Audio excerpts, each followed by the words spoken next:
کہ کوا یا دیگر چیزیں اس پہ جھپٹ نہ ماریں، اس کو کھلا نہیں لاتے، اس کو ڈھک کے لاتے ہیں. وہ گوشت ڈھک کے لاتے ہیں اور یہ گوشت جو ہے کھلا چھوڑتے ہیں. نہیں. تو میں عرض یہ کرنا چاہتا ہوں کہ اسلام نے ایسی چیزیں جو حرام کے قریب ہمیں کر رہی ہیں اس کے اوپر پابندی لگائی. آپ صلی اللہ علیہ وسلم نے ارشاد فرمایا آنکھ کا بھی زنا ہے، زبان کا بھی زنا ہے، ہاتھ کا بھی زنا ہے، پاؤں کا بھی زنا ہے، سوچ کا بھی زنا ہے. اب آپ کہیں گے کہ بھئی آنکھ کا زنا کیا ہے؟ یہی زنا ہے. حضرت علی رضی اللہ تعالیٰ عنہ نے فرمایا کہ یا رسول اللہ، اگر اچانک کسی غیر محرم پر نظر پڑ جائے تو فرمایا فوراً اس کو پھیر لو. پہلی نظر اچانک پڑ گئی معاف ہے، اس کے بعد قصدن دیکھا تو وبال ہے. وبال ہے، یہ آنکھ کا زنا کہلائے گا، یہ آنکھ کا زنا کہلائے گا. تو فرمایا فوراً اپنی نظر پہ کنٹرول کرو. اور یہ مشکل کام ہے، اتنا آسان نہیں ہے کہ چلتے چلتے ہی خیر سے ہم جنید بغدادی بن جائیں گے. نہیں، اس کے اوپر محنت ہے، اس کے اوپر محنت ہے. محنت کے بعد جا کر کے یہ چیز حاصل ہوتی ہے، اتنی جلدی سے نہیں حاصل ہوتی. اور اللہ پاک نے اس پر انعام بھی بڑا رکھا ہے. فرمایا کہ جو ایک نظر اپنی غیر محرم سے بچائے گا تو اس ایک نظر بچانے پر اللہ کا دیدار نصیب ہوگا. دیکھیں کتنا بڑا انعام ہے. اور لعنت کی ہے آپ صلی اللہ علیہ وسلم نے دیکھنے والے پر اور جو سبب بن رہی ہے، جو سبب بن رہی ہے اس پر. تو اس لیے شریعت مطہرہ نے یہ کہا، پیچھے ہم پڑھے کل ہی بات ہو رہی تھی، قرآن نے کہا فَلَا تَخْضَعْنَ بِالْقَوْلِ،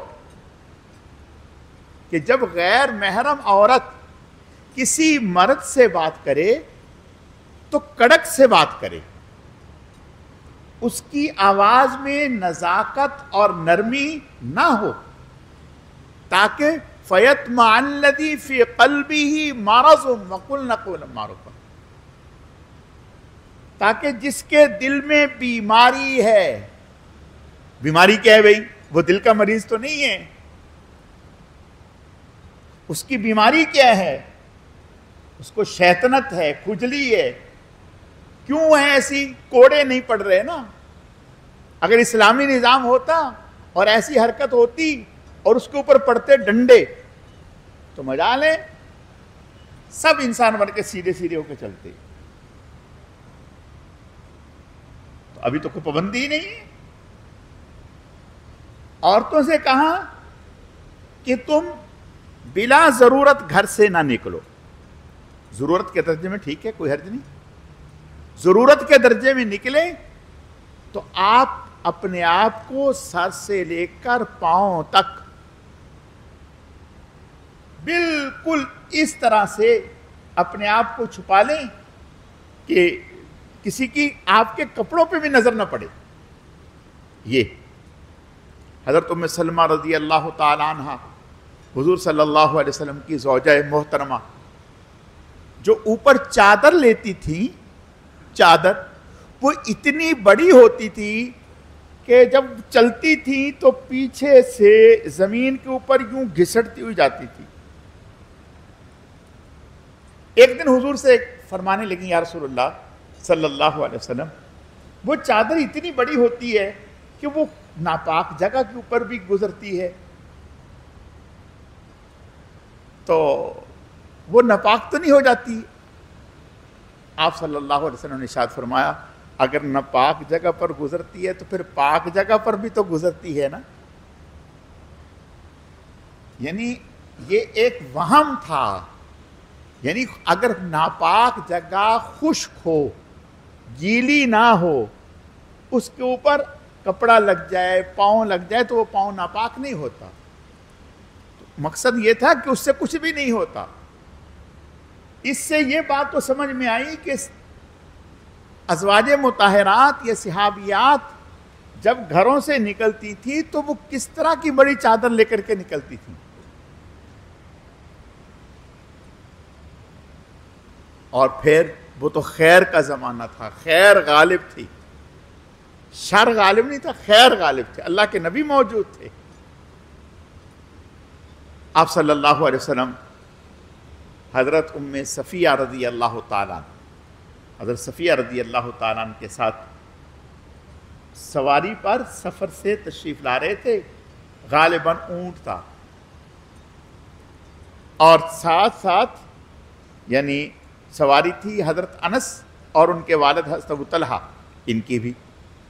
تو آپ کی سواری کا پاؤں پھسلا، سواری گری، آپ بھی گر گئے، آپ بھی گر گئے، آپ گرے، آپ کی زوجہ محترمہ بھی گر گئیں۔ تو حضرت ابو طلحہ رضی اللہ تعالیٰ بھاگ کے اپنی سواری سے چھلانگ لگائی اور بھاگ کے حضور کے پاس آئے، کہنے لگے یا رسول اللہ، اللہ مجھے آپ پر قربان کرے، کوئی چوٹ تو نہیں لگی؟ آپ نے ارشاد فرمایا نہیں، میں ٹھیک ہوں، وہ عورت کی خبر لو، یعنی آپ صلی اللہ علیہ وسلم کی زوجہ محترمہ جو ہم سب کی اور حضرت ابو طلحہ کی والدہ تھی۔ اب دیکھیں حضرت ابو طلحہ رضی اللہ تعالیٰ حضور کی موجودگی میں اس اچانک ناگہانی واقعے پر کوئی دل میں برا خیال لا سکتے ہیں؟ بولو بھائی، برا خیال دل میں لا سکتے ہیں؟ ایک تو حضور کی موجودگی میں، پھر حضور کی زوجہ محترمہ، پھر اچانک یہ واقعہ پیش آ گیا کہ گر گئیں، نہیں، لیکن صحابی ہیں، کمال ادب کر دیا، کمال ادب۔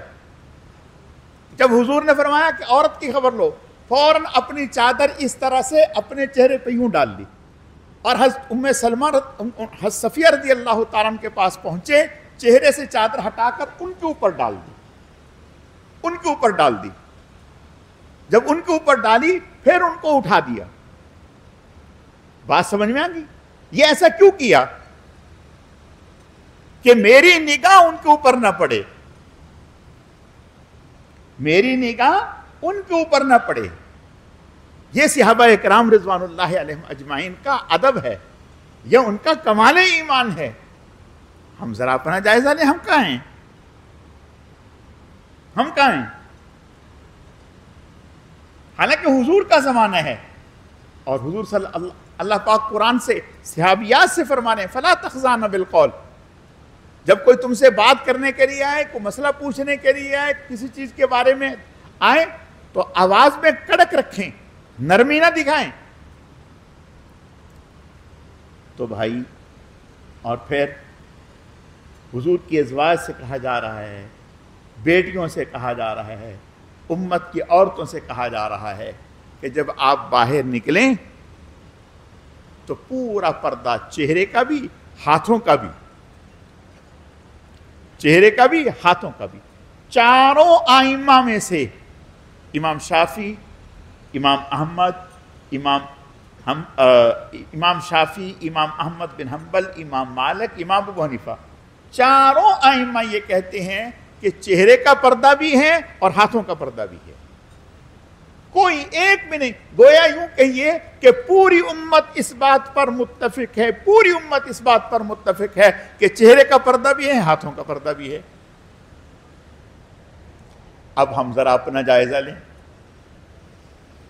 اپنا جائزہ لیں، اور ذرا اپنے حالات کو دیکھیں کہ ہمارا زمانہ اس زمانے سے بہتر ہے، ہمارا ایمان اس زمانے کے ایمان سے زیادہ اچھا ہے، ہمارے زمانے میں خیر غالب ہے یا شر غالب ہے؟ اللہ ہماری حفاظت کرے۔ تو اس زمانے میں اللہ ہماری حفاظت فرمائے، ہمارے سامنے ہیں حالات، اور زیادہ اس حوالے سے محتاط ہونے کی ضرورت ہے۔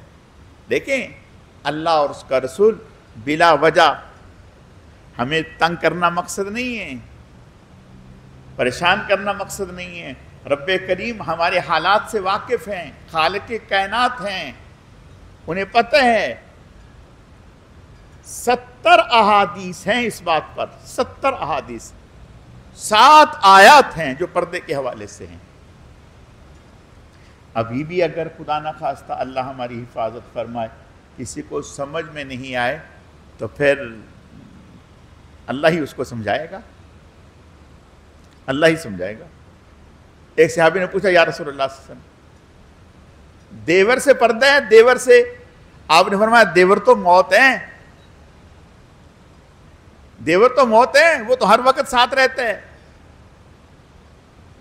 جی ہاں، یہ ہمیں عجیب سی بات لگتی ہے، لیکن ایک بات میں آپ سے کہتا ہوں، ڈاکٹر سے بھی لوگ بات نہیں چھپاتے تو مولوی سے بھی نہیں چھپاتے. ہاں، ڈاکٹر کو ساری بات بتاتے ہیں، وہ اگر نہ بھی سنے تو کہتے ہیں نہیں نہیں پہلے بات تو سن لو، پہلے پوری بات تو سنو. جو ڈاکٹر پوری بات نہ سنے تو کہتے ہیں یہ صحیح نہیں ہے، یہ صحیح نہیں ہے، 2 نمبر آدمی ہے، اس نے میری بات ہی نہیں سنی. پوری بات سنائیں گے ڈاکٹر کو، ساری بات، اور مولوی کو بھی پوری بات بتائیں گے کہ ساری اصل بات یہ ہے. میں ایسے کئی گھر جانتا ہوں، بذات خود جانتا ہوں، جہاں دیور نے اپنی بھابھی سے نکاح کر لیا. سننے میری بات، دیور نے 1.5 ہوشیاری سے اپنی بھابھی سے اپنے بھائی کا پتہ صاف کر دیا. جی بالکل میں جانتا ہوں، ایسے واقعات ہو چکے ہیں. یہ غوث کتب ابدال کا زمانہ نہیں ہے کہ ہم بڑے حیرت سے دیکھ رہے ہیں کہ مولانا صاحب کیا بتا رہے ہیں. جی میں حقائق بتا رہا ہوں. شریعت مطہرہ ایسے نہیں کہتی کہ پردہ کرو، پردہ کرو. بیوی کو طلاق دے دی، ساری سے نکاح کر لیا.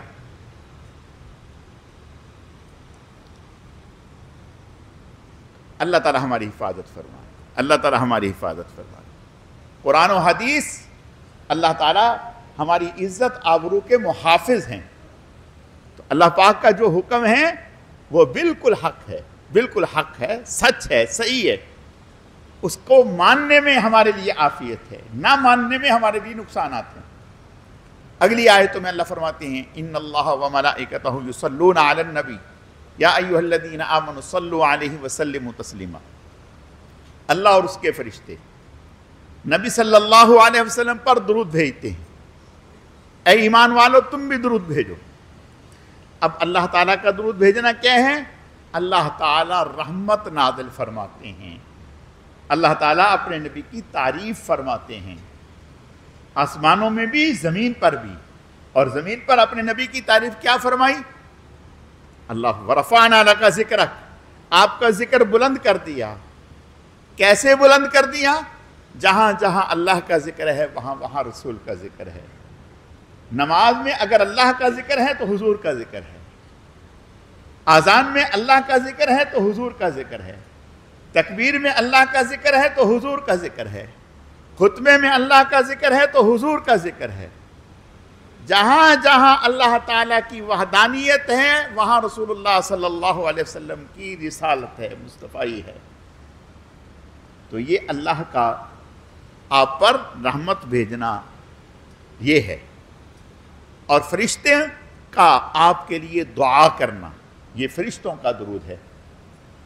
اور ہمارے لیے ہم جو دعا کرتے ہیں اللہم صلی علی محمد وعلی آل محمد، یہ ایک طرح سے ہماری دعا ہے کہ اے اللہ رحمت نازل فرما محمد صلی اللہ علیہ وسلم پر.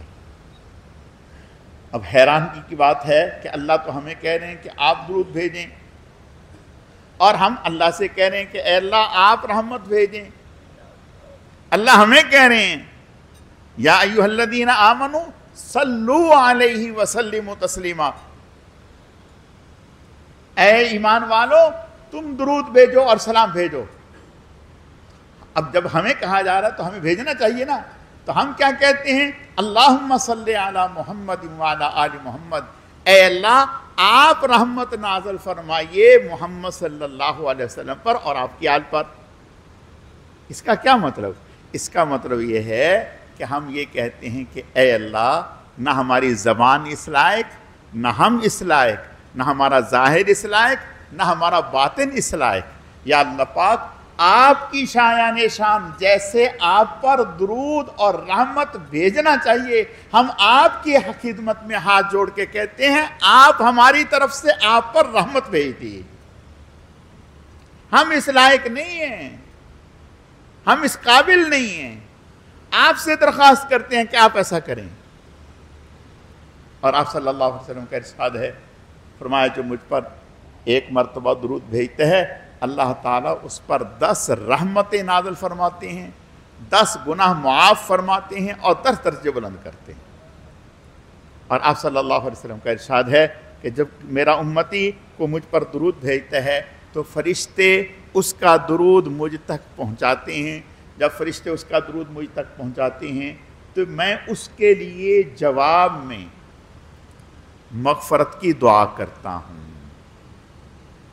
اگر ہم یہ چاہتے ہیں کہ ہم حضور علیہ الصلوۃ والتسلیم کی دعائیں زیادہ سے زیادہ حاصل کریں تو پھر اس کا یہی طریقہ ہے کہ حضور پر زیادہ سے زیادہ درود و سلام بھیجیں.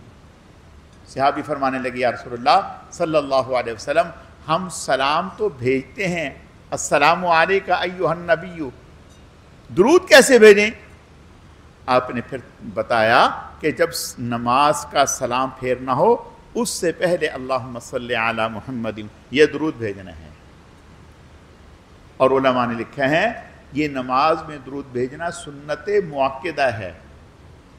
حضرت امام شافعی رحمۃ اللہ علیہ فرماتے ہیں کہ واجب ہے، فرض ہے درود بھیجنا. اگر کسی آدمی نے درود نہیں پڑھا اور سلام پھیر دیا اس کی نماز نہیں ہوگی، دوبارہ نماز پڑھے. ہمارے ہاں نماز تو ہو جائے گی لیکن ناپسندیدہ ہے، ثواب نہیں ملے گا، پورا ثواب نہیں ملے گا. باقی اگر کسی مجلس میں حضور کا نام لیا گیا تو جواب میں آپ پر درود پڑھنا، ایک مرتبہ پڑھنا تو واجب ہے. اور اگر بار بار کسی مجلس میں آپ صلی اللہ علیہ وسلم کا نام لیا گیا تو ایک بار بار پڑھنا مستحب ہے، ایک مرتبہ پڑھنا واجب ہے. بعض ائمہ کہتے ہیں کہ ہر مرتبہ پڑھنا واجب ہے، اس لیے کہ حضور صلی اللہ علیہ وسلم نے ارشاد فرمایا جس کے سامنے میرا نام لیا جائے اور وہ مجھ پر درود نہ پڑھے وہ برباد ہو جائے. کتنی بڑی وعید ہے، کتنی بڑی وعید ہے. تو اس لیے جب حضور صلی اللہ علیہ وسلم کا نام آئے تو اس وقت درود پڑھنا چاہیے. اور اگر لکھ رہے ہو تو پورا درود لکھنا چاہیے صلی اللہ علیہ وعلی آلہ وسلم.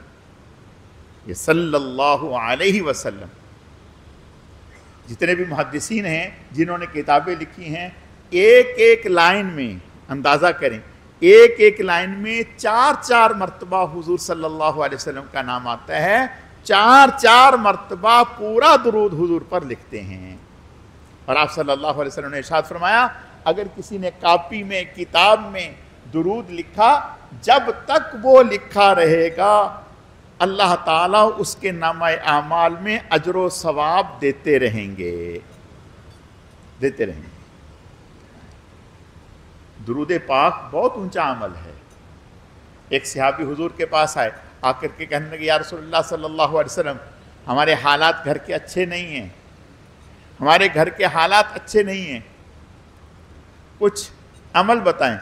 آپ نے ارشاد فرمایا ٹھیک ہے جب تم گھر میں جاؤ تو اس وقت کہو، پہلے کہو السلام علیکم، سلام کرو. سلام کرنے کے بعد پھر کہو اللہم صلی علی محمد وعلی آل محمد، درود شریف پڑھو اور پھر سورہ اخلاص 1 مرتبہ پڑھ لو. یہ کر لو. وہ صحابی کہتے ہیں کہ میں نے ایسا کیا، اللہ نے ہمارے رزق کے دروازے بھی کھول دے، پڑوسیوں کے رزق کے دروازے بھی کھول دیے. یعنی اتنا دیا، ہمیں تو ملا ہی ملا تھا، پڑوسیوں کے بھی عیش ہو گئے. تو پتہ چلا اور کہ درود پاک کی بڑی اہمیت ہے. اور حدیث شریف میں آتا ہے آپ صلی اللہ علیہ وسلم کا ارشاد ہے کل قیامت کے دن وہ شخص میرے سب سے زیادہ قریب ہوگا جو کثرت سے مجھ پر درود پاک پڑھتا ہو. تو اس لیے درود پاک کی اہتمام رکھنا چاہیے۔ اگلی آیتوں میں یوم تقلب وجوہہم فی النار یقولون یا لیتنا اطعنا اللہ واطعنا الرسول وقالوا ربنا انا اطعنا سادتنا وکبراءنا فاضلونا السبیل۔ اللہ فرماتے ہیں جب جہنمیوں کو جہنم میں ڈالا جائے گا تو اس وقت وہ کہیں گے اے اللہ وہ جو ہمارے وڈیرے تھے جن کے ہم پیچھے چلتے تھے ان کو ڈبل عذاب دیں، ان کو ڈبل عذاب دیں، اس لیے کہ یہاں تک پہنچانے میں ان کا کردار ہے۔ ربنا انا اطعنا سادتنا وکبراءنا فاضلونا السبیل ربنا آتihim ضعفین من العذاب ولعنہم لعنا کبیرا، انہیں دگنا عذاب دیں اور بہت بڑی ان پر لعنت کریں، انہوں نے ہمیں بہکایا ہے۔ وہ کہیں گے اے اللہ ہم نے ان کے گلے میں کوئی رسی ڈال دی تھی، انہیں آپ نے عقل نہیں دی تھی، یہ اپنی عقل سے سوچتے ہیں، اپنی عقل سے سوچتے ہیں کہ صحیح کیا ہے غلط کیا ہے، آج ہمارے اوپر بلیم ڈال رہے ہیں، ہمارے اوپر الزام لگا رہے ہیں کہ ہم نے ان کو بہکایا۔ اگلی آیتوں میں سورہ یاسین میں اللہ پاک نے آخرت کے حالات کو بیان کیے۔ آپ صلی اللہ علیہ وسلم کا ارشاد ہے سورہ یاسین قرآن پاک کا دل ہے، اس میں اللہ پاک نے آخرت کے، حشر کے، قیامت کے حالات کو ذکر کیا ہے۔ آپ صلی اللہ علیہ وسلم کا ارشاد، علماء نے لکھا کہ جو آدمی صبح یاسین پڑھتا ہے اللہ تعالیٰ اس کی حفاظت بھی فرماتے ہیں اور پورا دن خوش و خرم رہتا ہے، اور اگر کوئی صبح یاسین پڑھتے ہیں تو شام تک اللہ اس کے جتنے بھی گناہ معاف فرما دیتے ہیں، معاف فرما دیتے ہیں، اور اگر رات کو پڑھتا ہے تو رات کے گناہ معاف فرما دیتے ہیں۔ تو سورہ یاسین تو بہت اونچا عمل ہے۔ تو اس صورت میں اللہ فرماتے ہیں کہ وَنُفِخَ فِي الصُّورِ ذَلِكَ يَوْمُ الْوَعِيدِ، کہ جب سور پھونکا جائے گا، پہلا سور پھونکا جائے گا، آپ صلی اللہ علیہ وسلم نے ارشاد فرمایا کہ ایک آدمی دکاندار کپڑا دکھا رہا ہوگا، گاہک کپڑا لے رہے ہوں گے، وہ کپڑا لپیٹ نہیں سکیں گے کہ قیامت قائم ہو جائے گی، یعنی وہ تھان ابھی لپیٹ نہیں سکیں گے، قیامت قائم ہو جائے گی۔ اور آپ صلی اللہ علیہ وسلم نے ارشاد فرمایا کہ یہ پہلا جب سور پھونکا جائے گا تو اس وقت سب کچھ تباہ و برباد ہو جائے گا۔ جب دوسرا سور پھونکا جائے گا تو قبروں سے نکلیں گے مردے، قبروں سے نکلیں گے، اور کافر جب قبروں سے نکلیں گے تو باولوں کی طرح پریشان ہو کر کے دیکھیں گے اور کہیں گے یا ویلتنا، کہ اے ہماری ہلاکت، کس نے ہمیں قبروں سے اٹھا دیا، ہم قبروں سے کیوں اٹھ گئے؟ ان سے کہا جائے گا کہ یہ اللہ تعالیٰ کا وعدہ ہے، سچا ہے۔ اور پھر میدان حشر کی طرف جمع ہوں گے، اس وقت اللہ فرمائیں گے کہ آج جو ہے ظالم وہ الگ ہو جائیں، ایمان والے الگ ہو جائیں۔ جب الگ ہو جائیں گے تو اس وقت کافر جو ہے ابتداءً مکریں گے کہ ہم نے ایسا نہیں کیا، ہم نے ایسا نہیں کیا، ہمارے اوپر الزام ہے۔ اللہ پاک الیوم نختم علی افواہہم وتکلمنا ایدیہم وتشہد ارجلہم بما کانوا یکسبون، اللہ پاک ان کے منہوں پر مہر لگا دیں گے، زبان پر مہر لگا دیں گے، ہاتھ بولیں گے، ہاتھ بولیں گے، پاؤں بولیں گے، پورا جسم بولے گا۔ وہ کہے گا کہ اے ہماری ہلاکت، تمہیں کیا ہو گیا، تم ہمارے خلاف گواہی دینے لگے۔ اور جسم کہے گا کہ جس ذات نے ہمیں دنیا میں زبان کو گویائی دی تھی، آج اسی ذات نے ہم سب کو بولنے کی طاقت دے دی۔ اس وقت انسان انکار نہیں کر سکے گا، بھاگ نہیں سکے گا، اور پھر اعتراف کرے گا، لیکن اس اعتراف کا کوئی فائدہ نہیں ہوگا۔ اگلی آیتوں میں اللہ فرماتے ہیں ایک مشرک حضور کے پاس آیا اور آ کر کے کہنے لگا یہ بوسیدہ ہڈیاں جو مر کر کھپ گئے یہ دوبارہ زندہ ہوں گے؟ وَضَرَبَ لَنَا مَثَلًا وَنَسِيَ خَلْقًا قَالَ مَن يُحْيِي الْعِظَامَ وَهِيَ رَمِيمٌ۔ اللہ فرماتے ہیں قل یحییھا الذی انشأھا اول مرہ وہو بکل خلق علیم، جس ذات نے پہلی مرتبہ پیدا کر دیا اس کے لیے دوبارہ پیدا کرنا کیا مشکل ہے، کیا مشکل ہے۔ آگے سورہ صافات میں حضرت ابراہیم علیہ السلام کا ذکر ہے۔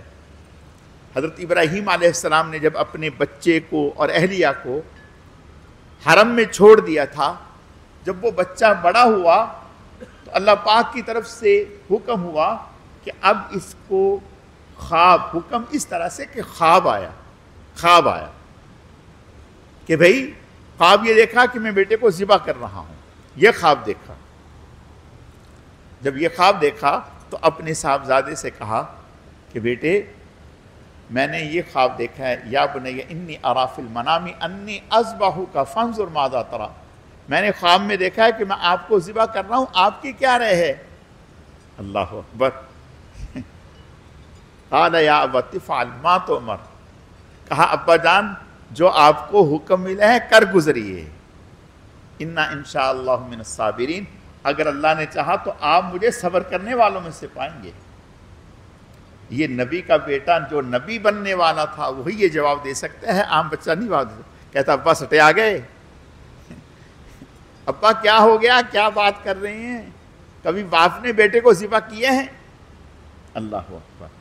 ابراہیم علیہ السلام واقعتاً اپنے بچے کو لے کر ذبح کرنے کے لیے شروع ہو گئے، چھری چل نہیں رہی، اللہ پاک نے جنت سے مینڈا بھیج دیا اور ابراہیم علیہ السلام نے آنکھوں پہ پٹی باندھ لی کہ شاید میں دیکھ رہا ہوں اس وجہ سے میرا ہاتھ پورے طور پہ چل نہیں رہا۔ تو جبرائیل علیہ السلام آئے، انہوں نے اسماعیل علیہ السلام کو نکال کر نیچے مینڈے کو لٹا دیا اور کہا قد صدقت الرؤیا انا کذالک نجزی المحسنین ان ھذا لہو البلاء المبین وفدیناہ بذبح عظیم، آپ نے خواب سچ کر دکھایا، یہ بہت بڑی آزمائش تھی، کوئی معمولی آزمائش نہ تھی۔ سلام علی ابراہیم، ابراہیم تم پر سلام ہے، تم پر سلام ہے۔ اللہ تعالیٰ سمجھنے کی، عمل کرنے کی توفیق عطا فرمائے۔ انشاءاللہ مجلس درود شریف اللہ کے فضل و کرم سے 11:15 بجے انشاءاللہ مجلس درود شریف ہوگی۔ الحمدللہ رب العالمین والعاقبۃ للمتقین والصلاة والسلام علی سید المرسلین اللہم صلی علی محمد النبی الامی وعلی آلہ واصحابہ وبارک وسلم وصلی علیہ۔ اے اللہ جو کچھ کہا سنا گیا اپنی بارگاہ میں قبول فرما، کمی کوتاہیوں کو معاف فرما، اعمال میں اخلاص پیدا فرما، اپنی رضا نصیب فرما، بہکنے بھٹکنے گمراہ ہونے سے ہماری حفاظت فرما۔ سبحان ربک رب العزت عما یصفون وسلام علی المرسلین والحمد للہ رب العالمین برحمتک یا ارحم الراحمین۔